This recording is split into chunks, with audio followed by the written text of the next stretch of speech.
안녕하세요. 예, 예, 예. 제가 어떤 말씀을 좀 할까 좀 이렇게 많이 이렇게 생활하면서 이렇게 묵상되고 또 그런 거 말고 그런 거 말고 또 다른 거 뭐가 있을까?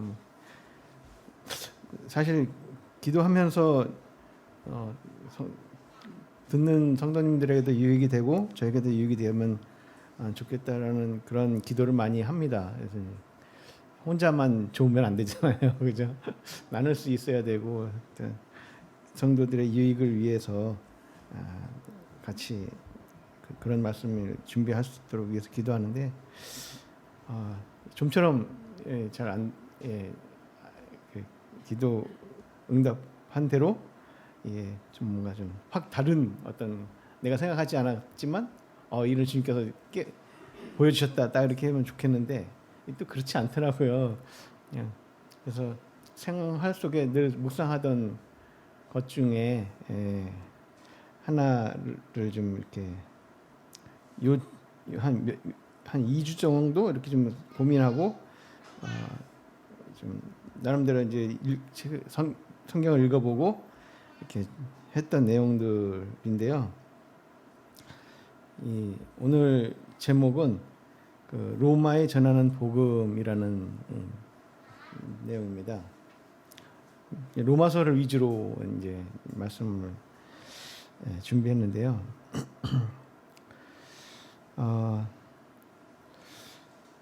이 로마에 전하는 복음, 이게 로마서가 사실상은 이게 복음서이거든요. 그러니까 로마 성도들에게 전하는 복음인데 이 마태나 마가, 누가, 요한 이 복음은 이제 예수님의 생애를 이제 중심으로 해서 썼다고 하면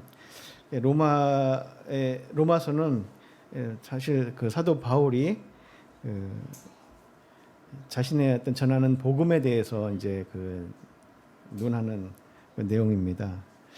그래서 우리가 성경을 볼 때 좀 사실 로마서는 많은 사람들이 해석을 많이 또 분별을 해서 여러 가지 이제 해석들이 있지만 우리 또 모임에서는 이 성경을 읽을 때 문자적으로 또는 맥락을 보고 그다음에 역사적 또 통용되는 단어 이런 것들을 중심으로 해서 이렇게 이제 해석을 하게 되는데 이 로마서를 통해서 많은 사람들이 은혜를 받고 또 믿음을 회복하고 어떤 교리를 정립하고 이런 부분들이 있습니다. 이제 나름대로 이제 각자 처한 환경에서 이제 많은 그 큰 유익을 끼치고 있는 그런 성경인데 저는 이제 공부를 하면서 이 왜 로마서를 썼을까 바울이 이런 생각을 하면서 로마서 자체에 한번 이렇게 좀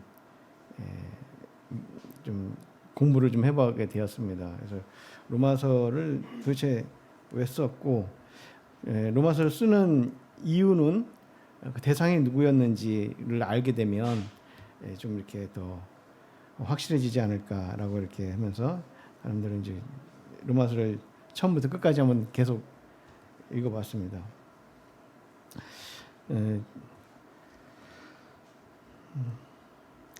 그래서 지금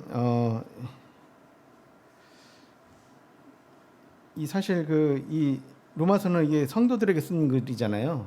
성도들에게 썼는데 사실 이 성도들이 이 당시 로마에 있는 성도들이 하나님의 그 복음을 제대로 이해하지 못하고 있는 것을 이렇게 보게 됩니다. 그래서 이게 사도 바울이 쓰게 됐는데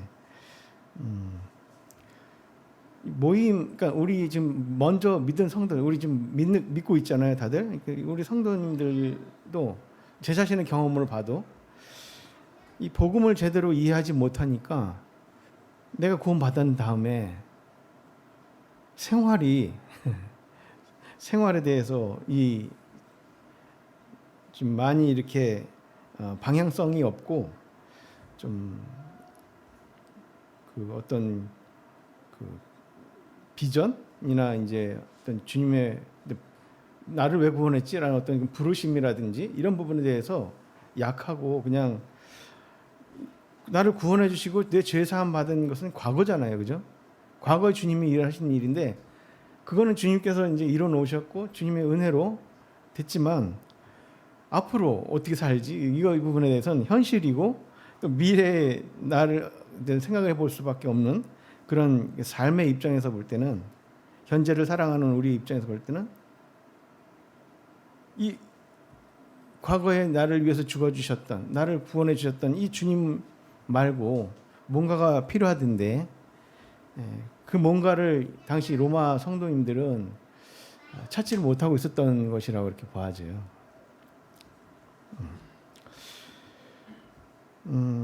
우리가 초대 성도님들은 주로 이제 유대인과 유대교에 입교한 성도님들로 주로 이루어졌다고 이렇게 우리가 이해를 하고 있는데, 그래서 지금 이 복음이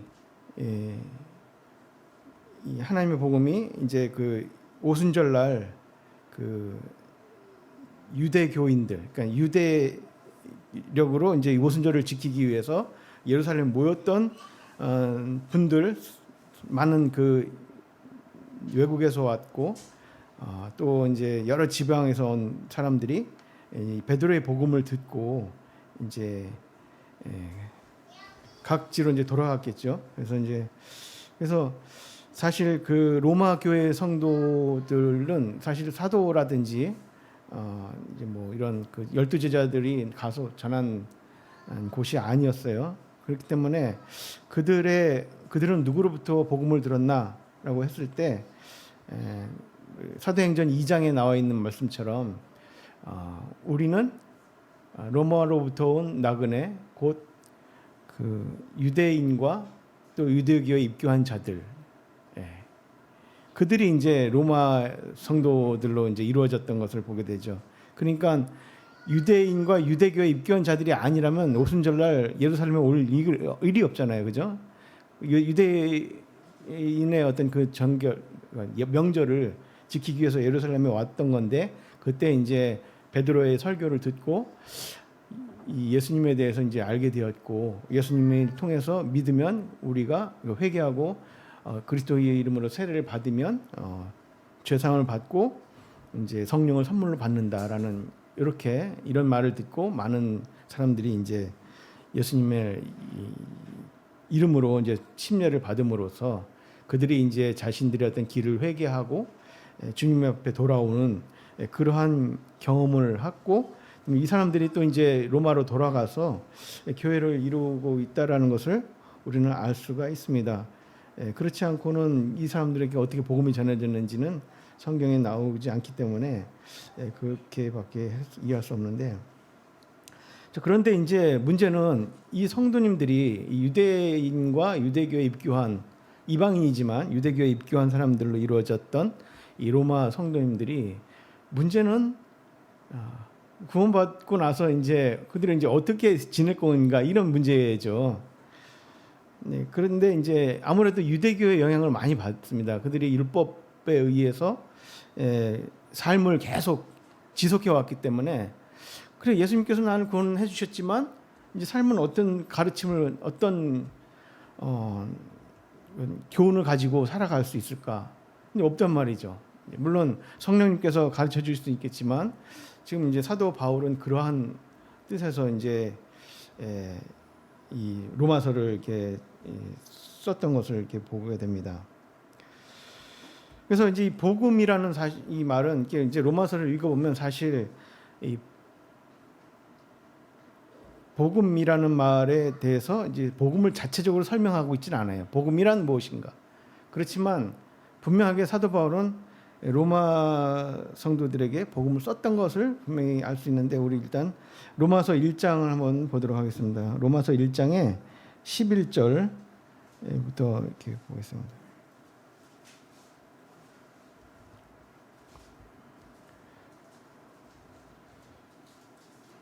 내가 너희 보기를 간절히 원하는 것은 어떤 신령한 은사를 너에게 나눠 주어 너희를 견고하게 하려 합니다. 그래서 이제 사도 바울이 이 복음을 쓰는 이유가 있습니다. 그래서 15절에 보면은 11장 11절, 12, 13, 14 있는데 거기는 이제 그 같은 피차 서로 같은 믿음을 통해서 안위를 받고 또 이방인 중에서 같이 너희도 열매를 맺게 하려 하는데 15절 그러므로 나는 할 수 있는 대로 로마에 있는 너에게도 복음 전하기를 원하노라. 지금 이제 이 바울은 가서 복음을 전하기를 원했지만 그럴 형편이 안 되었고 그렇지만 일단은 지금 서신으로나마 그들에게 이제 복음을 전하는 것을 이렇게 보게 됩니다. 그래서 그리고 이게 마지막 그 16장 26절에 가보면요. 16장 26절에 가면 이제는 나타내신 바 되었으며 영원하신 하나님의 명을 따라 선지자들의 글로 말미암아 모든 민족이 믿어 순종하게 하시려고 알게 하신 바 그 신비의 계시를 따라 된 것이니 이 복음으로 너희를 능히 견고케 하실 지혜로운 하나님께 예수 그리스도로 말미암아 영광의 세상에 무궁하도록 있을지어다. 그래서 지금 이 복음으로 너희를 능히 견고케 하실 하나님의 하나님을 이제 찬양하는 이런 모습을 보게 됩니다. 그렇기 때문에 이 로마서 처음과 로마서 마지막 부분에 이 복음을 이렇게 얘기하고 있습니다. 그래서 이 로마서는 사실상 로마 성도들에게 쓰고 있는 복음서이다라고 이렇게 말하고 있습니다. 근데 우리가 익히 알고 있는 복음하면은 구도자들한테 필요한 게 복음이다라고 이렇게 생각하는데 사실 이 복음이 구조자들한테만 필요한 거는 이제 구원받기 위한 죄 사함 받고 이제 천국 하나님 나라에 들어가기 위한 그때 이제 필요한 복음이잖아요. 이제 그런 복음이 이제 구도자들한테 필요하지만 지금 여기 성도들한테 지금 복음이라고 얘기하고서 이제 그 복음을 통해서 너희가 견고하게 되기를 원한다라고 이렇게 말할 때 이 복음으로 우리가 구원받았지만 그 복음에 합당한 삶을 살기 위해서 필요한 복음이라는 거죠. 그래서 이제 이 처음 하나님 나라에 들어올 때도 이제 복음이 필요하지만 이제 하나님의 자녀가 됐고 하나님 나라에 들어온 이 성도들에게도 여전히 복음이 필요했고 그들에게는 다른 것이 아니라 복음에 합당한 그 삶이 필요했는데 그런 것이 어떻게 우리에게 주어지는지 또 그러한 능력은 어떻게 우리에게 오는지 이 부분에 대해서 사도 바울은 이 로마서를 로마 성도들에게 쓴 것입니다. 근데 실제적으로 로마서 자체에서는 복음이란 단어가 14번가량이 사용되는데 이 14번이 이 로마서 이 본문 전체에서 많이 안 나와요, 사실상. 이제 그 쓰여진 용도를 한번 보면요. 1장, 2장 초반에는 이제 복음의 능력에 대해서 나오는데 복음이 어떤 거다라고 이렇게 설명만 나오고 그다음에 복음은 이스라엘은 복음을 거절했다. 이렇게 10장, 11장 이렇게 나오고 그다음은 마지막 부분에 바울은 복음을 어떻게 이렇게 전했다라고 이렇게 그렇게만 나오지 복음은 무엇이다라고 이렇게 나오진 않습니다. 다만 이 로마서 이제 전체를 통해서 이렇게 살아가려고 하는구나라는 것을 통해서 이제 복음을 설명하고 있지요. 그렇지만 어쨌든 간에 복음이 주제입니다. 그러면 로마서에서 가장 많이 나오는 단어가 뭘까요? 이게 로마서 수신하고 있는 대상자가 누군가를 잘 대변해주고 있는 것 같습니다. 제일 많이 나오는 단어가 율법입니다. 율법이 58회 나오는데요. 그 다음에 이제 사용되어진 단어가 믿음인데요. 믿음이 40회 정도가 사용되는데 이 믿음은 율법이라는 말의 대치점, 그러니까 약간 대조 성격으로 많이 사용된 것을 보게 됩니다. 그 다음에 성령에 대한 단어는 한 12번 나오는데 요거는 이제 8장 넘어가면서부터 나옵니다. 그렇다면은 율법이라는 단어는 사실 또 반대로 이 8장 이렇게 넘어가면서 율법이라는 단어는 현저히 줄어들어요. 거기 나오지 않습니다. 예. 그리고 이 사랑이라는 단어도 한 22번 나오는데 이 사랑도 후반부에 나옵니다. 로마서 이제 후반부에.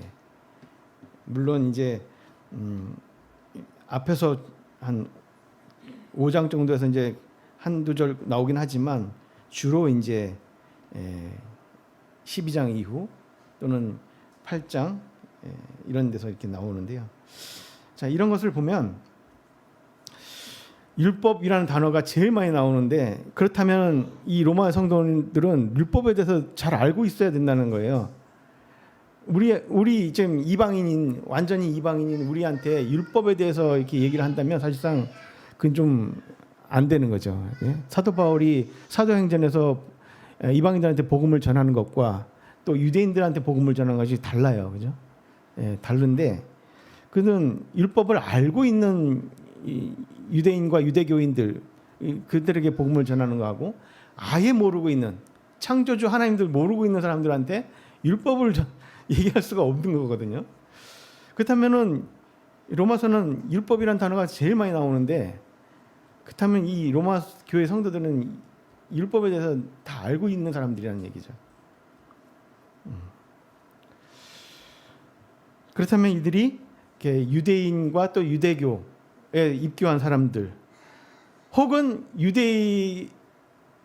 그렇기 때문에 주로 유대인과 유대교에 입교한 분들이 복음을 들었고 그분들이 이제 예수님을 믿기로, 예수님을 주인으로 영접하고 이제 그리스도인이 되었는데, 문제는 이제 생활 속에서 이 복음을 실현해 나가는 거, 이런 부분에서 이제 알지 못하는 거죠. 알지 못하기 때문에 계속해서 율법에 의한 생활을 그렇게 할 수밖에 없는 것을 우리가 보게 됩니다. 그러다 보면은 어떻게 됩니까? 이제 율법은 사실상 남을 판단하게 되고, 법으로 남만 판단하는 거 아니라 자기 자신도 판단을 하게 되거든요. 법에 비추어 보면. 우리 성도님들 중에는 제가 이렇게 지금까지 이렇게 무미생하면서 은혜로우신 분도 계시지만, 은혜가 충만한 분도 계시지만, 또 이 법으로 또 이렇게 이게 계신 분도 계셔요. 그래서 이 남을 판단하는데 자꾸 이렇게 율법적인 사고 방식 가지고 성도를 이제 판단하지만 자기 자신도 율법적인 생각을 가지고 판단하기 때문에 어떤 때는 막 자기 자신이 막 침체되어 가지고, 왜냐면 너무 정죄감에 사로잡혀 가지고 그런 분들도 계시단 말이에요. 이런 것을 볼 수 있고, 그다음에 우리가 이 기독교 초기에도 이 예루살렘 교회, 이 안디옥 교회죠. 안디옥 교회에 그 이방인의 교회지만 이 너희가 할례를 받지 않으면 구원을 받을 수 없다, 이런 식으로 얘기를 해가지고, 구원, 예수님 믿는 것도 중요하지만 거기에 할례라는 것을 더해서 완성된 구원을 이렇게 주장하는 바리새파 중에, 그죠? 믿는 자인데 바리새파의 어떤 그런 영향을 받고 있는 사람이란 말이에요. 우리가 복음을 들었지만 과거의 나의 생활 속에 가졌던 생각들, 이런 것들이 다 벗어지지 않은, 복음으로 완전히 탈바꿈되지 않은 그러한 예전의 나의 모습, 나의 가치관, 이것들이 자꾸 이 그리스도의 신앙에 접목이 되는 거죠. 그래서 안디옥 교회가 많은 어려움을 겪다가 이제 바울과 이제 바나바 이런 사람들을 이제 예루살렘으로 보내서 어떤 제자들이 이제 모여서 이제 회의를 하게 되고, 이제 거기 결론이 이방인들을 율법으로 다시 이제 할례를 행하게 하지 않고 오히려 이제 무상 숭배와 음행과 이제 피 먹는 것, 이런 것들을 멀리하면 좋겠다라고 어떤 그런 그 선언적인 어떤 그런 큰 대략적인 지침을 내렸다면, 사실 로마서는 율법이 무엇이냐라는 것에서 이렇게 이제 아주 세세하게 이제 언급을 이제 해주었다라는 것을 이렇게 볼 수 있습니다. 그래서 당시 로마서를 보면 사실 로마 교회 성도는 바울이 한 번도 만난 적이 없어요. 근데 이제 처음 만난 공식상 기록상 성경의 기록상 처음 만난 것은 고린도에 갔을 때 브리스길라와 아굴라가 로마에서부터 온 것으로 이제 처음 로마 교회 성도를 만난 거죠. 근데 이제 브리스길라와 아굴라는 이 아굴라는 유대인이었습니다. 이 본도 그러니까 지금 튀르키예 본도 지방에서 난 유대인인데요. 사도행전 18장 2절에 나옵니다. 유대인으로서 주님을 믿는 자였는데 이들이 이제 로마에서 이제 그 생업을 가지고 이제 있었던 그런 사람들인데 글라우디오 황제가 이제 모든 유대인들 로마를 떠나라. 그래서 이제 그 떠나라는 추방령을 때문에 이제 고린도 지역으로 이제 이주를 해오게 된 상황이었습니다. 고린도도 상당한 그 상업이 발달한 도시, 항구 도시죠. 근데 이제 물론 이 추방령이 나중에 네로 황제가 이제 등극하면서 추방령을 해지합니다. 이제 그러면서 이제 다시 이제 로마로 갈 수 있는 길이 열려서 또 많은 그 떠났던 분들이 로마로 이제 들어오는 것을 이렇게 볼 수가 있는데요. 그런 와중에 로마에 있던 이 로마에 남으신 분들은 누굴까요? 그러면 그때 추방령을 받아서 정통 유대인, 그러니까 정통 유대인이 떠난 것뿐만 아니라 그리스도인 유대인들도 떠난 거죠. 떠났으니까 유대교에 입교한 이방인들이라든지 또는 이방인으로서 예수 믿고 있는 성도님들이 이제 로마 교회의 주축을 이뤘겠죠. 그들은 떠나지 않아도 되었으니까. 그래서 어쨌든 그 로마 교회는 당시에 유대교의 영향을 상당히 받고 있었을 거라고 우리는 추측을 할 수 있습니다. 그리고 율법이 정리가 안 된 상태에서 그들은 어쨌든 그 믿지 않는 유대인들의 영향도 많이 받았을 것이고 그들이 생활의 본으로 가졌었던 구약의 율법 이것들을 계속해서 그들은 삶을 통해서 가지고 있었다는 얘기죠. 그렇기 때문에 그들이 이것에서 벗어나서 율법에서 얽매인 삶이 아니라 율법에서 벗어나서 그리스도 안에서 복음으로 합당한 복음으로 또 열매 맺는 그러한 삶이 필요했던 것입니다. 그래서 이 로마서를 사도 바울은 썼지만 우리가 받을 수 있는 교훈은 이 로마서를 통해서 받을 수 있는 교훈은 뭐냐면 이 종교인들 예수님을 믿고 있다고 하지만 종교인들이 있어요. 많잖아요, 그죠? 생명이 없고 그냥 종교적으로 믿고 있는 그분들은 사실상 그리스도 안에서 자유함이 없고 복음은 자유를 주고 복음은 생명을 주지만 그런 생명이 없이 어떤 율법적으로 종교적으로 믿고 있는 분들이 계셔요. 이분들에게도 이 로마서는 상당한 교훈이 되는 겁니다. 유익이 되는 겁니다.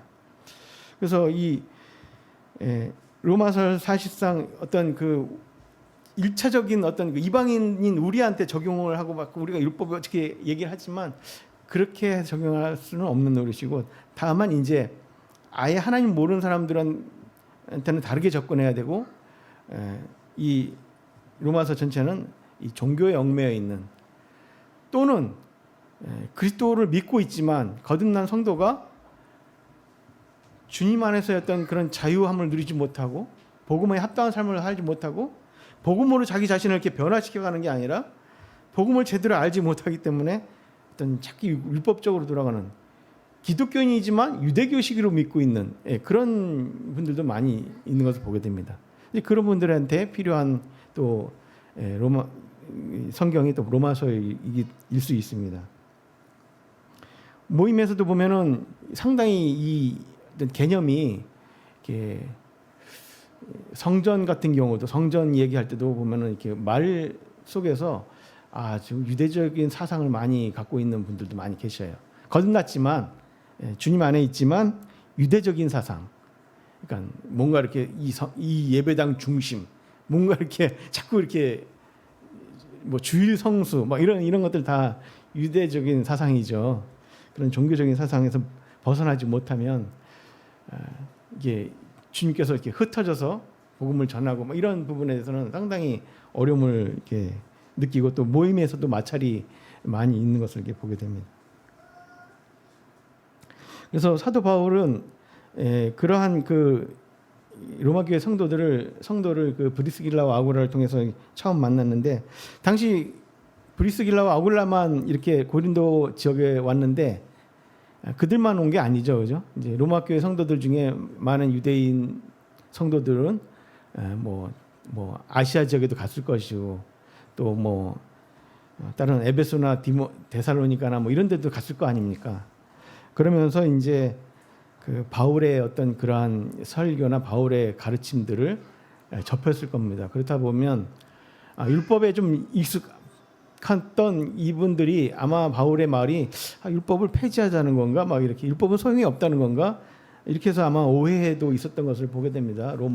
그래서 로마에 다시 돌아갔을 때 로마의 성도들에게 바울은 좀 이상해, 바울은 율법이 필요 없대, 막 이런 것을 이제 전했던 것을 이렇게 보게 됩니다. 왜냐하면 그 로마서 중간 중간에 보면 그런 이야기가 나와요. 어떤 사람이 뭐 율법이 필요 없다, 우리 뭐 이런 식으로 그런 오해를 했다라는 내용들이 나오기도 합니다.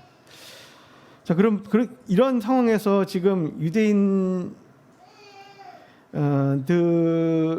어떤 그런 사상과 어떤 율법에 익숙했던 이 로마 교회 성도들에게 이 복음을 쓰게 된다는 것을 전제로 우리가 생각을 해볼 때, 그러면 이제 사실 로마서를 읽는 방법이 좀 약간씩 달라질 수가 있습니다. 사실 1장 중반부터 2장 우리가 잘 구도자들한테 그 죄에 대해서 설명할 때 이런 부분을 이제 많이 설명하잖아요. 로마서 1장 18절부터 나오는 그 여러 가지 죄들에 대해서 설명하는데, 근데 나오는 그 죄목들을 이렇게 보면 우상 숭배가 나오고, 그죠? 남자와 남자, 여자와 여자, 뭐 이런 도덕적, 성적인 문제도 나오고, 그 다음에 이제 그 후반부로 갈 때 이제 뭐 수근수근하고 비방하고 부모를 거역하고 막 이런 여러 가지 나오는데, 제가 좀 이렇게 눈여겨 본 거는 그 마지막 절이에요. 그 마지막 절에 로마서 1장 마지막 절에 보면은 그들이 이 같은 일을 행하는 자는 사형에 해당한다고 하나님께서 정하심을 알고도 자기들만 행할 뿐 아니라 또한 그런 일을 행하는 자를 옳다 하느니라. 그래서 이 말씀을 보면서 이 같은 일을 행하는 자는 사형에 해당한다고 하나님께서 정하심을 알았다, 이렇게 얘기 나옵니다. 근데 자기들만 행할 뿐 아니라 그런 일을 행하는 자를 옳다 하느니라. 하나님을 아는 사람들이에요. 우상숭배에 대한 죄를 우리가, 그러니까 현재 우상숭배를 하고 있는 사람들한테 가가지고 당신이 우상숭배하는 건 죄입니다, 죄의식을 못 느낍니까? 이렇게 말할 수는 없잖아요. 사도 바울이 우상숭배하고 있는 고린도 지역에 아테네 지역에 가가지고 그들한테 우상숭배하는 건 죄입니다, 이렇게 얘기를 하지 않았어요. 왜냐하면 그들이 우상숭배가 죄인지를 모르거든요. 그 사람들은 그저 자기 자신들의 어떤 최선이라고, 종교심에서 최선이라고 여기서 나는 하나님 뭐 이런 신을 의지하고 저런 신을 의지하는데 이게 죄야, 이거는 그렇게 말할 수 있는 것은 계명을 알고 있는 사람들이잖아요. 계명을 알고 있는 사람들이 이 사람들한테가 이게 죄다라고 이렇게 말할 수 있는 거지. 그렇다면은 여기 로마서 1장 18절부터 나오는 경건치 않은 이런 모든 것들은 사실 하나님이 이거 싫어하시고 하나님이 죄라고 정했고 그것은 범죄다라고 이렇게 알고는 있지만, 로마에 살고 있으면서 로마의 그 유대인들이면서도 로마의 생활에 익숙해져 있고 로마에 물들어져 있는 그러한 사람들에게 이게 쓰고, 또 그러면서도 자신은 하나님의 법을 안다고 얘기를 하면서 어떤 하나님의 법을 사람들한테 얘기를 하지만 동시에 그 하나님의 법이 범하고 있는 그러한 유대 배경을 가지고 있는 성도님들 또는 유대인들을 향한 말씀이라는 것을 이렇게 볼 수가 있습니다. 그러면서 바로 2장에서는 남을 판단하는 것에 대해서 나오잖아요. 남을 판단하는 것은 네가 너를 정죄하니 판단하는 네가 같은 일을 행한다. 저는 이걸 멀리 안 가고 내 자신을 봐도 그렇습니다. 내가 율법적인 사람이라는 것을 어떻게 알 수 있냐면 내가 다른 사람을 판단을 해요. 저거 저렇게 하면 안 되는 거 아니야? 이렇게 하면 안 되는 거 아니야? 성도를 판단하고 또 뭐 모임을 판단하고 여러 가지를 판단해요. 뭐 세상 가서 이제 회사에서 가서 직원들을 판단하고 위에 부장님을 판단하고 판단을 막 합니다. 자기는 그러면서도 자기는 또 같은 일을 행해요. 근데 자기 자신한테는 어떻게 해요? 관대하죠. 이게 남을 판단할 때 정말 성도는 어떻게 해야 됩니까? 우리 주님은 어떻게 하십니까? 판단하고 결론 내리지 않습니다. 판단은 누구한테 맡겨요? 아버지 하나님께 맡기는데 은혜로 사람들을 대하고 자비로 대하고 너그러움으로 대하고 관용으로 대하고 악한 자인 줄 알지만 그를 받아주고 사실 지금 로마서 이게 전체를 이렇게 쭉 가면서 이렇게 한번 보려고 하는데 시간이 너무 없잖아요. 그래서 다 생략을 하고요. 솔직히 한 2시간을 해야 되나? 그러니까 다음에 제 말씀 기회가 되면 그렇게 생각을 하고 그렇게도 해볼 생각이지만 한번 좀 하는 데까지 해보겠습니다. 어쨌든 이게 율법에 속한 사람들, 그러니까 하나님의 은혜를 가지고 은혜의 법 아래서 사는 사람들의 모습이 아니라 이런 사람들은 주로 이제 이 판단하고 하는 사람들은 이 법 아래서 자기 자신을 보고 자기 자신뿐만 아니라 상대를 보고 이런 거예요. 그래서 지금 주님께서는 이 로마서 2장에서 너가 같은 일을 행하면서 너도 심판 받을 것이다라고 이렇게 말하고 있습니다. 그거에 대해서 이런 일을 행하는 자를 판단하고도 같은 일을 행하는 사람아 네가 하나님의 심판을 피할 줄로 생각하느냐 이런 얘기합니다. 그래서 율법은 사실상 이 말하고 알고 있는 것이 중요한 게 아니라 그것을 행해야 된다라는 것이죠. 행하지 못하면 자신도 그거에 대해서 판단을 받게 된다라는 것을 이제 말하고 있습니다. 그래서 이제 율법을 갖고 있다고 자랑하지 말고 몸에 할례를 받았다고 해서 자랑하지 말아라. 너가 율법을 범하면 그 몸에 할례를 받은 게 무슨 소용이 있느냐? 무할례자처럼 되는 거 아니냐? 뭐 이런 이야기를 하는 거예요. 지금 이 상황이 완전한 이방인한테 얘기하는 게 아니잖아요. 그럼 이게 지금 유대인들 또는 유대교회에 입교한 사람들, 율법을 잘 알고 있는 사람들한테 하는 겁니다. 왜 이런 말을 쓰는가? 지금 율법의 어떤 그 역할을 보여주는 거예요. 사도 바울이 율법에 어떤 일을 하는지 실제적으로 우리 삶에서 그러면서 율법에 가지고 있는 사람들은 이러한 일들을 하더라 이거죠. 지키지도 못하면서 남을 판단하고 그 판단하면서 자기 똑같이 심판받을 거 생각 안 하고 그러더라 이겁니다. 그러면서 이제 3장에서는 유대인의 남이 뭐냐 도대체 이런 얘기가 나오죠. 그러면서 이제 우리는 결국은 그들이 하나님의 말씀을 맡았지만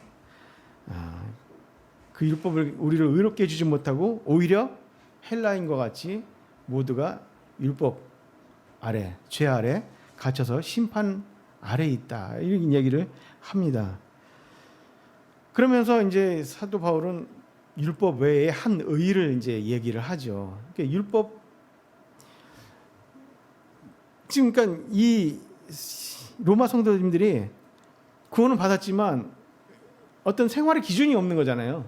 생활의 기준은 그동안은 율법 이게 또 하나님 말씀이기 때문에 구약의 율법을 계속 유지해오고 또는 거기 영향을 많이 받았으리라 생각이 듭니다. 왜냐하면 그 안디옥 교회가 그런 큰 도전을 받았던 것처럼 여기는 이제 거기다 시리아하고 이탈리아는 많이 떨어져 있었고 또 어떤 그런 공문을 직접 뭐 받은 것도 아니지만 그런 율법적인 문제들이 상당히 이 성도인들을 발목을 바로 잡고 있었고 어떻게 살아야 되는지 이런 부분에 대해서 어려움이 있었던 거죠. 다시 율법으로 돌아가는 어떤 그런 상황도 있을 것이고.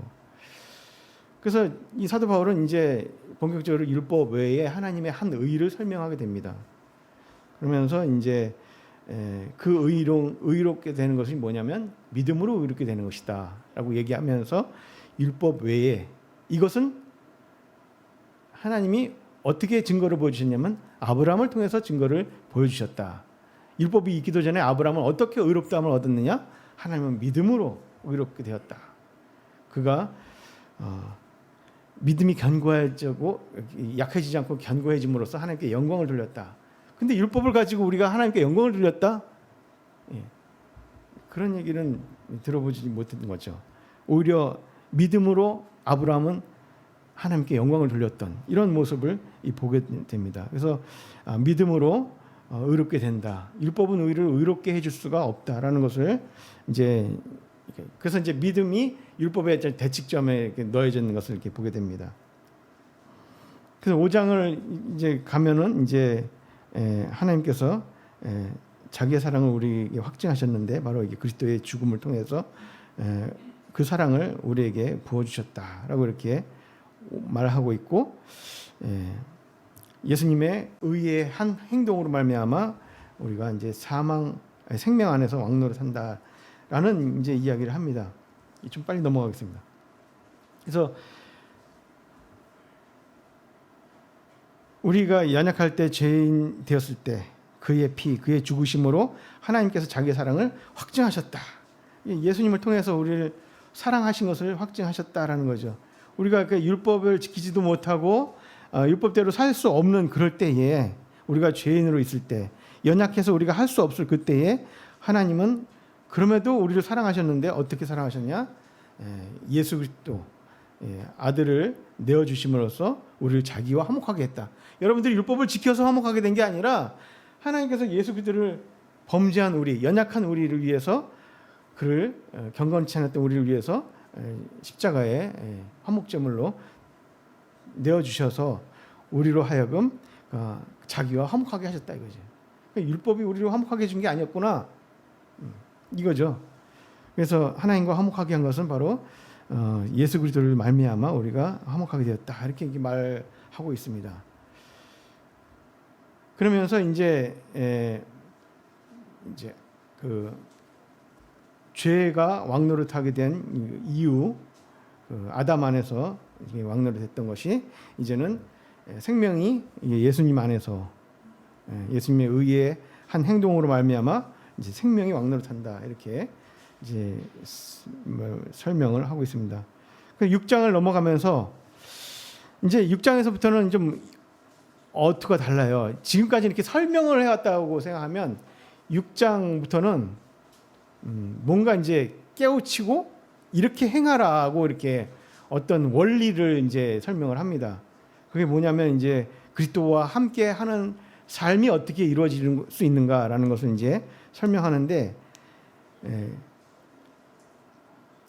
4절 6장 4절인가요? 한번 보겠습니다. 로마서 6장 4절 보면 무릇 우리가 그의 죽으심과 합하여 세례를 받음으로 그와 함께 장사되었나니 이는 아버지의 영광으로 말미암아 그리스도를 죽은 자 가운데서 살리신 것 같이 우리로 또한 새 생명 가운데서 행하게 하려 함이라.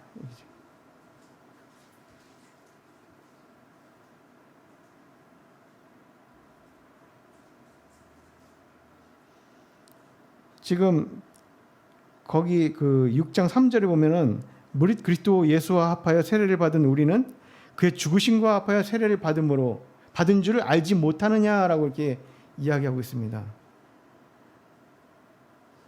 알지 못했느냐 이거죠. 알지 못하느냐. 사실 이 부분에 대해서 우리 이제 복음을 처음 접할 때 우리는 예수님께서 나를 대신하여 죽으셨다. 나의 죄를 씻기 위해서 죽으셨다. 나의 죄를 영원히 사하시기 위하여 십자가에 돌아가셨다. 이 복음을 접하잖아요. 접하고 나서 우리는 예수님께서 나의 죄를 다 사해주셨습니다. 저는 이제 천국 갑니다. 저는 구원받았습니다. 라고 합니다. 그리고 어떻게 하죠? 침례를 받죠. 근데 침례에 대한 정확한 좀 우리가 또 교육을 가르침을 안 받고 사실상 침례를 받아요. 그 고백만 하고 나면 영생을 받았습니다 하고 이렇게 하고 나오면 바로 이제 침례를 많이 배포들 하는데, 여기서는 침례를 통해서 침례를 받을 때 너희가 그리스도와 함께 죽은 줄을 알지 못하느냐, 이렇게. 또는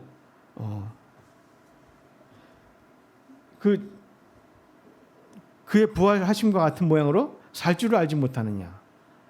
이것을 이렇게 말씀하고 있습니다. 이런 것을 알지 못했느냐, 이렇게 말하고 있습니다. 결국은 바울이 말하고자 하는 복음을 이렇게 들어보면 결국 우리가 칭의의 복음이 아니라 그리스도와 연합한, 그리스도와 죽고 산 이 삶이 있다라는 거죠. 우리가 침례를 통해서 그것을 잘 드러내주고 있는데, 우리는 내가 구원받는데, 나는 가만히 있는데 예수님이 다 해주셨어. 그래서 나는 천국 갈 수 있게 되었어. 나는 그대로 살아있어. 그러니까 이제 신앙생활을 어떻게 합니까? 내가 하는 거죠. 이제 내가 내 육신을 가지고 내 결심과 내 의지, 이게 옳다고 주님께서 말씀하시니까 그렇게 해야지. 그렇게 살아가고 있는, 이게 육신에 속한 종교적인 그런 거잖아요. 그러니까 유대인들이 지금 성도들이 이렇게 있었다라는 겁니다. 그래서 이것을 지금 사도 바울이 얘기를 하고 있으면서 너희가 이제는 죄에 대하여 죽었고 율법에 대하여 죽은 자로 여겨라. 죄에 대해 죽은 자로 여겨라. 그때 십자가에 달린 주님이 죽은 게 아니라 너희도 죽었다라는 거죠. 너희도 죽었다. 근데 우리 좀 신앙생활 하다 보면 어떤 사람들은 그냥 자기 있는 승질, 자기 개성대로 다 표현하면서 사는 분들도 계셔요. 이게 난데? 내 개성인데? 하나님은 이런 나를 받으셨는데? 이렇게 얘기를 하십니다. 그래서 그냥 자기 성격대로 막 그게 나의 어떤 재능이고 달란트라고 생각하면서 막 주장하고 막 이렇게 부딪히고 싸웁니다. 그런데 주님 뭐라고 그래요? 죽었다 너. 죽었는데 왜 살아있냐 이거 지금. 너는 죽었는데, 한기는 죽었는데 그 육신에 속한 한기인 그 성질대로 살 필요가 없다라는 이 말하고 있는 겁니다. 그리스도의 부활을 하심을 통하여 너도 다시 부활했다. 그러니까 우리가 주의 손에 나의 손이 박히고 주의 발에 나의 발이 박혀서 주님 죽으실 때 나도 죽었고 주님 장사될 때 나 무덤에 들어갔잖아요. 그게 경험이 똑같이 주님과 함께 내가 무덤에 들어갔구나라는 것이 실제적으로 내가 죽었구나, 내가 장사되었구나. 3일 만에 주님 부활하실 때 나를 하나님께서 일으키셨다. 우리 7장 한번 보겠습니다. 7장에 보면은 7장 4절에 보면 그러므로 형제들아 너희도 그리스도의 몸으로 말미암아 율법에 대하여 죽임을 당하였으니, 지금 이 살해당했다고 얘기해요. 우리가 스스로 당한 게 아니라 죽임을 당했다라고 말했습니다. 하나님이 예수 그리스도의 몸으로 나를 죽이셨다고 하는 거예요. 주체가 하나님입니다. 죽임을 당하였으니 이는 다른 이 곧 죽은 자 가운데 살아나신 이에게 가서 우리가 하나님을 위하여 열매 맺게 하려 합니다. 그동안 너희가 지금도 계속 율법을 가지고 논하고 어떻게 하면 계명에 충실하게 삶을 살까, 그리스도인이면서 그러한 종교적인 것에 자꾸 빠지고 육신적인 것에 빠지는데, 그렇지 아니하고 이제는 다른 이 죽었다가 다시 살아나신 이에게 예수 그리스도에 가서 그분을 통해서 열매 맺는 삶을 하나님께서 그렇게 계획을 하신 거죠. 그러니까 내가 그리스도와 함께 죽고 그리스도와 함께 다시 살리심을 받았구나. 그럼 나는 그동안에 아담으로부터 왔던 한 기인은 이미 죽은 사람이 된 거죠. 아담의 속성, 아담의 어떤 그런 그 성품들 이런 것들은 다 땅에 하나님이 묻어버리셨어요. 이건 하나님 나라에서 쓸모가 없는 거거든요. 흙에 속했던 것들, 이런 것들. 그래서 하나님은 이제 예수님 부활을 통해서 나를 그 주님의 부활과 연합시켜서 새로운 삶을 살 수 있도록. 그래서 새 사람이거든요. 예수님의 부활에 동참했을 때 그 믿음 안에 있는 사람들은 새 사람이라는 거죠. 고린도 후서 5장인가요? 거기도 그렇게 새 사람을 얘기할 때 그리스도와 함께 죽고 살아나신 이 것을 얘기하고 있습니다. 새 피조물, 새 사람 이렇게 말하고 있습니다. 그러면서 이제 6장과 7장을 지금 왔다 갔다 하는데 너희가 죽었고 죽은 자로 여기고 이제는 의의 병기로 너희 몸을 하나님께 드리라 이렇게 나옵니다. 이제 드디어 이제 권면의 말이 나오죠. 요게 이제 사도 바울이 봤을 때 복음서의 핵심인 것 같습니다. 사도 바울이 봤을 때 너희가 육신대로 살 것이 아니라 이제 그리스도와 함께 죽었고 그리스도와 함께 살았다라는 하나님의 그렇게 정하신 이것을 너희들이 마음으로 이제 믿고 거기에 합당한 삶을 살아라 이거죠. 내 자신은 죽었다. 우리가 살다 보면 성질 막 이렇게 올라오고 또는 이제 결혼하신 분들은 이제 부부간에 또 이게 또 이제 막 다툼이나 이렇게 막 치밀어 올라오는 그런 게 있잖아요. 그랬을 때 나는 죽었지라고 해야지. 나는 죽었지. 이 정욕은 죽었지라고 그렇게 믿고 그렇게 행해야 되지 않습니까? 말은 죽었다고 하는데 난 그대로 있는 그 성품대로 살면 그 믿음을 배반하는 거잖아요. 믿음대로 하지 않는 거잖아요.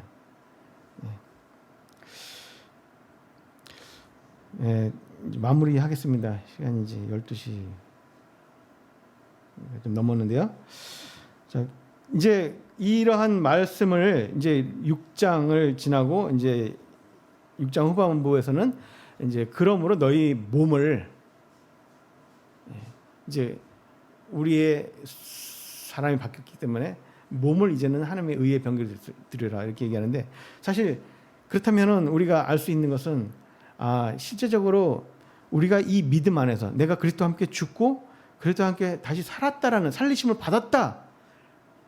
이제는 왜 그렇게 했냐? 열매를 맺기 위해서 이 믿음 안에서 하나님께 내 자신을 드릴 때 비로소 열매가 있는 거죠. 내가 하는 게 아니라 하나님이 나를 그리스도에서 함께 살리심으로써 그 힘으로 그 사람으로서 그 생명을 가지고 이제 하나님을 섬기는 거잖아요. 그 믿음으로 예전에 나의 어떤 그 육신을 가지고 있는 아직 죽지 않은 내 자신을 가지고 내 성격과 내 기질을 가지고 주님을 섬기는 것은 오히려 하나님 앞에 그 구약의 마당만 밟는 어떤 그러한 것이 이렇게 보여지고 비로소 여기서 6장에서부터 사도 바울은 이제 의의 병기를 드릴 것을 얘기할 때 그 전제가 내가 그리스도와 함께 죽었고 아버지 하나님께 열매를 맺기 위해서 하나님께서 그를 그리스도와 함께 나를 다시 살리신 이 생명 안에서 이 믿음 안에서 이제 하나님을 섬겨라 하나님께 드려라 이렇게 말하고 있는 것을 이렇게 볼 수가 있습니다. 그러면서 이제 8장이 이제 넘어가면서 이제 드디어 이제 성령에 대한 이야기가 나옵니다. 성령이 한 번도 안 나오다가 이제 성령에 대한 얘기가 나오는데 이제 성령을 따라서 이제 행할 것. 이게 율법이 아니라 성령을 따라서 이제 행하라 나오고 있습니다. 이제는 육신을 따라 하는 게 아니라 영을 따라서 우리 안에 있는 영. 육신을 의지하지 말고 몸은 이제 죽었기 때문에 육신은 죽었기 때문에 육신을 따르는 게 아니라 영 따라서. 그래서 영의 생각이 있고 영의 이끄심이 있고 하나님의 영에 이끌어 가심이 있다. 그래서 그 하나님의 영을 따라서 우리가 이제 주님을 섬기는 것에 대해서 이제 말하고 있습니다. 이제 실질적인 남편이 이제 예수님이라는 거죠. 율법에 익숙한 사람들한테 그 어떻게 하면 그 남편의 법에서 해방되고 새로운 삶을 살 수 있는지 얘기할 때 이제 7장에서 그 남편이 죽으면 이제 해방된다라는 얘기할 때 이제 남편은 죽을 수 없으니까 이제 우리가 죽었다 그리스도 안에서 그래서 너희는 율법에서 해방되었다라고 얘기를 하고 있는 거죠. 그래서 육신에서 해방된 우리는 이제 육신을 따라 섬기는 게 아니라 이제 하나님의 그 영을 따라 성령을 따라 행하라. 성령이 친히 우리의 영으로 더불어 우리가 하나님의 자녀인 것을 증언한다. 저는 이 말씀이 참 잘 썼다라고 표현해야 돼요. 성령이 친히 우리 영으로 더불어, 성령이 친히 우리 육신으로 더불어가 아님, 성령이 친히 우리의 행위를 더불어 우리가 하나님의 자녀인 것을 증언했다 그러면 우리는 이제 골치 아파지죠. 우리의 외모를 더불어, 외모와 더불어 우리가 하나님의 자녀인 것을 저 사람은 참 하나님의 자녀인 것 같아. 이게 아닙니다. 행하는 거 보면 하나님의 자녀인 것 같아. 그게 아니라 우리의 영으로 더불어 우리 안에 있는 이 영 더불어 우리가 하나님의 자녀인 것을 증언하신다. 누가요? 성령님이. 그래서 우리 안에 하나님의 영이 있다는 것이 참 얼마나 감사하고 또 우리가 그런 것은 실제적으로 내가 그리스도와 함께 죽었음을 고백하면 이게 확실히 이런 부분에서 우리가 경험되어지고 살아나는 것을 이렇게 보게 됩니다. 성령님이 우리 형편을 아신다. 그리고 간구하신다. 또 아들의 형상을 본받게 하기 위하여 그들을 맏아들이 되게 하셨다.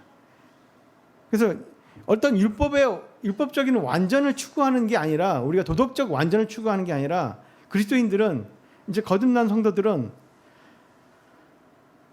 내가 십계명을 잘 지키고 뭐 사람들한테 뭐 외모적으로 또는 이제 어떤 종교적인 어떤 그런 열심으로 이런 잘 나타나는 그런 사람이 아니라 아들의 형상을 본받는 삶입니다. 그리스도인의 삶이란 아들의 형상을 본받는 삶이고 아들의 형상이 우리 삶 속에 내 생활 속에서 그 성품이 나오는 거죠. 이제 그리스도의 성품이 나오는 주님께서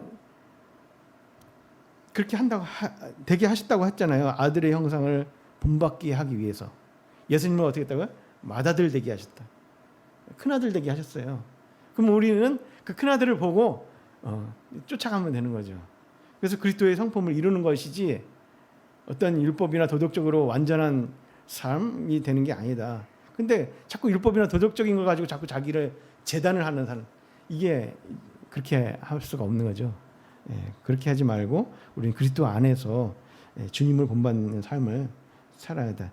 주님께서 은혜로 또는 생명의 법으로 우리를 다스리고 우리 은혜의 법 아래 두셨는데 그 은혜를 우리가 충분히 누리면서 살아야 할 것입니다. 그러면서 8장 후반부에는 이제 끊을 수 없는 그 어떤 것도 끊을 수 없는 하나님의 사랑에 대해서 이야기하고 있습니다. 율법에서도 끊을 수 없습니다. 율법이 와도 끊을 수 없어요. 오히려 우리 어떤 육신이나 결심이 우리 연약함이 하나님의 사랑을 끊을 수 없어요. 그렇죠? 이런 부분을 얘기했고 9장 11장은 90, 11장은 이스라엘과 교회에 대한 하나님의 섭리에 대해서 이제 다루셨고 동족 이스라엘에 대한 하나님의 다루심이 어떠한가를 이렇게 정리를 하고 났습니다. 이게 그 수신을 하는 분들이 유대인들 또는 유대교회에 입교하신 분들이라는 것을 전제로 했을 때 당연히 이 내용을 써야 됩니다. 그렇죠? 그러면 이스라엘은 어떻게 되지? 이거거든요. 그러면 이스라엘은 어떻게 되지? 우리는 율법이 아니라 이제 그리스도를 쫓아가고 이렇게 하는데 그럼 이스라엘은 어떻게 합니까? 율법을 지금도 여전히 유대교인들은 자기 동족들은 어떻게 됩니까? 이런 부분에 대해서 정리를 한 것이죠. 그러면서 이제 12장부터는 실제적으로 이제 그리스도인의 매일의 실생활과 관련된 현실적 가르침들이 이제 나오게 되죠. 그래서 너희 몸을 하나님 기뻐하시고 거룩한 산제물로 하나님께 드려라. 그러니까 유대인 율법에 익숙했던 분들한테 종교 생활에 익숙했던 분들한테 이 얘기를 하는 거죠. 이제는 거룩한 산제물 너희 하나님께 드려라. 이것이 영적 예배다. 그러면서 이제 율법이라는 단어는 더 이상 이후로는 찾아볼 수가 없는데요. 딱 찾아볼 수 있는 두 군데가 나오는데 율법이 뭐라고 하냐면 사랑은 율법의 완성이다. 이렇게 나와요. 사랑하는 자는 율법을 다 이루었다. 이렇게 나옵니다. 이제 달라졌죠. 예, 포인트가. 뭐 13, 뭐 11, 12, 13, 14, 15장 여기 보면은 다 생활의 지침들입니다. 그리스도인들의. 이것을 어떻게 한마디로 좀 이렇게 시간이 이제 없으니까 짧게 요약을 해보면 마태복음 5장에 보면은 주님께서 이런 말씀하셨어요. 제가 잠깐 보겠습니다.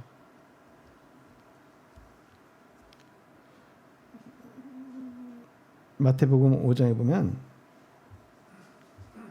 저는 이 말씀을 보면서 상당히 당혹을 했는데 처음 믿을 때 이 마태복음 5장은 이제 그거 얘기잖아요. 옛사람에게 말한 바, 그러니까 율법에 말한 바죠. 살인하지 말라 했는데 너희가 형제를 뭐 미워하는 자마다 살인했다 이렇게 나오죠. 그다음에 간음하지 말라 했는데 너희가 마음을 음욕을 품는 자마다 간음했다 이렇게 나옵니다. 이게 율법적이라면 어떻게 되는지 아십니까? 내 구원받은 그리스도인인데 마음에 음욕이 있은 게 그럼 또 어떻게 돼요? 내가 또 간음했네 막 이렇게 이제 그런 거 안 하려고 이제 막 노력하겠죠. 근데 이제 이런 것들 나오면서 뭐 맹세하지 말라 나오는데 여기 보면은 그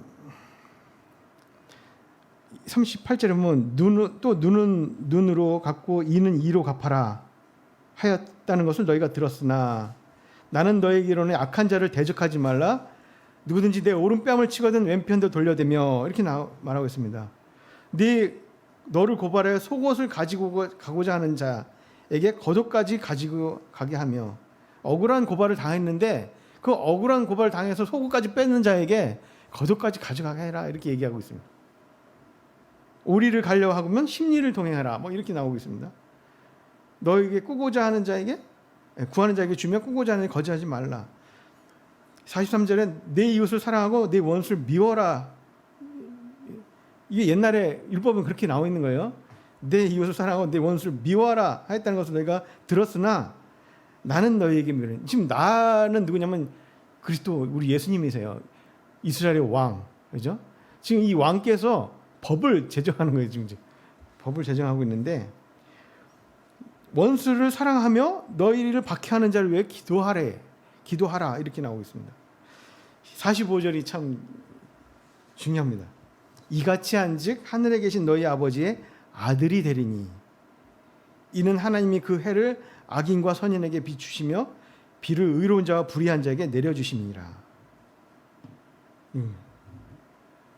이게 지금까지 쭉 읽어왔는데 마태복음 5장 이같이 하면 하늘에 계신 너희의 아버지의 아들이 된다라고 이렇게 말하고 있어요. 왜 이것을 이렇게 해야 되는지를 모르고 그냥 이렇게 해라고 하니까 난 그렇게 못하는데 라고 마음 자책하고 막 그랬는데 여기 보니까 이렇게 함즉 너희 하나님의 하늘에 계신 너희 아버지의 아들이 된다라고 얘기하고 있습니다. 근데 우리가 이렇게 할 수 있습니까? 솔직히. 근데요.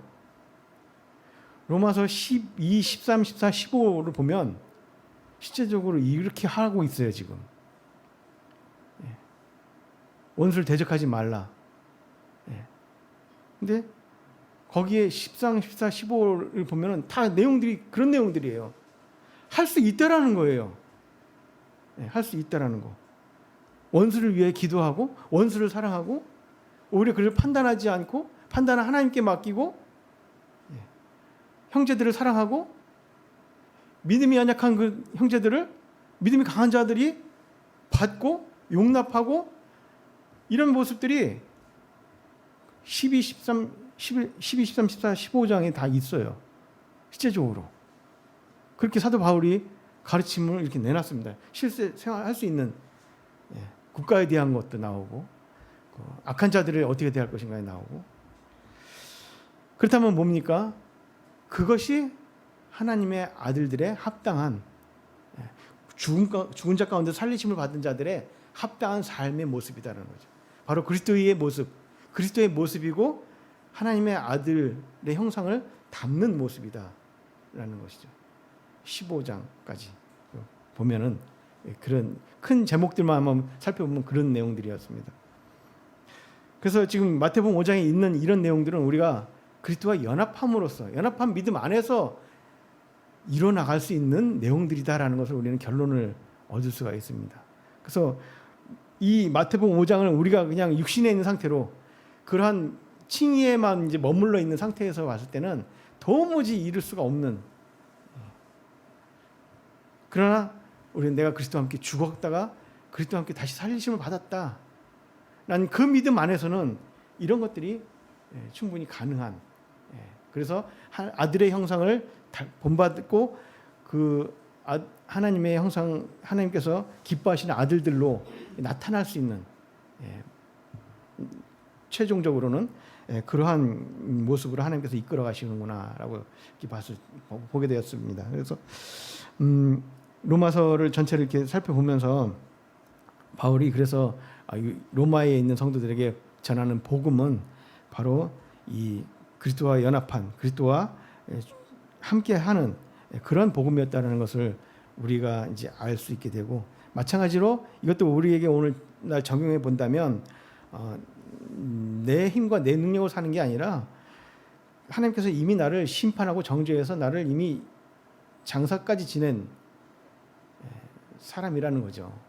장사까지 지냈는데 그래서 내 성격대로 사는 게 아니라 새로운 생명 안에서 그리스도와 부활한 그 생명 안에서 이제 주님을 따르고 주님을 배우고, 나는 죽었고 그리스도를 새롭게 배우는 그러한 삶이다라는 거죠. 성도의 삶이라는 것이. 그래서 로마에 있는 성도들에게 그러한 복음을 전해서 그들이 견고하게 되기를 원했던 그러한 사도 바울의